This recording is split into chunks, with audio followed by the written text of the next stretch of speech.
Here's all the steps that I took to make this delicious homemade salsa. With all the vegetables that I gleaned from the garden, it yielded a huge full bowl of delicious roasted salsa.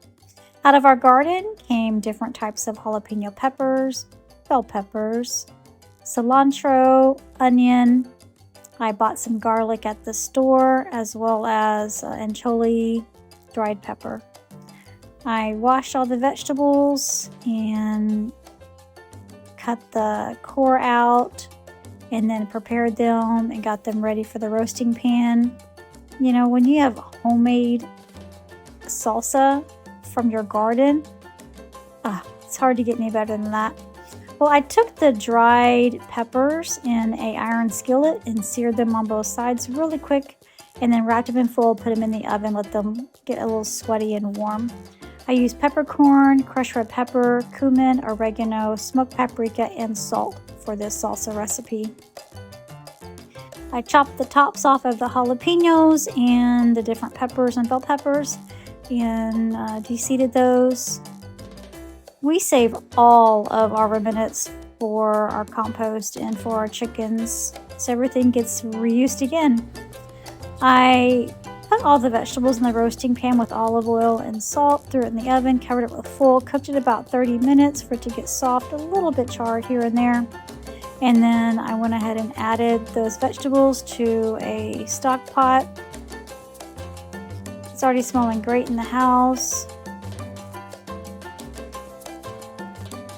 Everything that I showed you so far fit in this stock pot.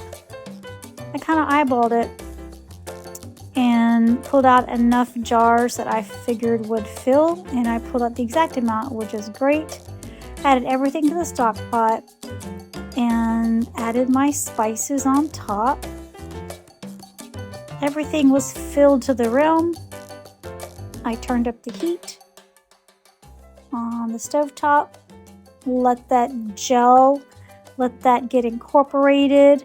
Just kind of gave it a few pushes, not anything aggressive, and allowed that to cook uncovered. And then once that was ready, I just did a smell test, a look test, and I did peel off the tops of most all of the tomatoes. It was super easy. You just kind of find a corner and just peel it off. You can see it bubbling there. Look how full it is. Once I felt like everything was tender enough, I went ahead and got the blender ready. Of course, I wanted everything at my fingertips to make it really fast process. So the water bath was already going, and I added it to the blender. I made small batches, that way I could kind of taste test in between. And then I had the hot jars right next to the bowl of salsa with the funnel. Once that salsa was ready to go and the water bath was ready to go and my jars were nice and hot, I started to fill up the jars.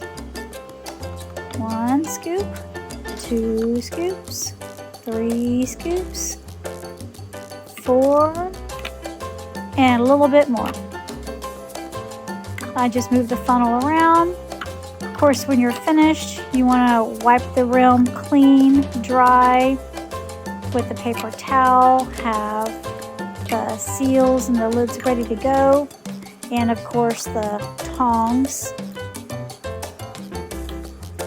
to help you transfer the jars. I have the wide mouth jars here.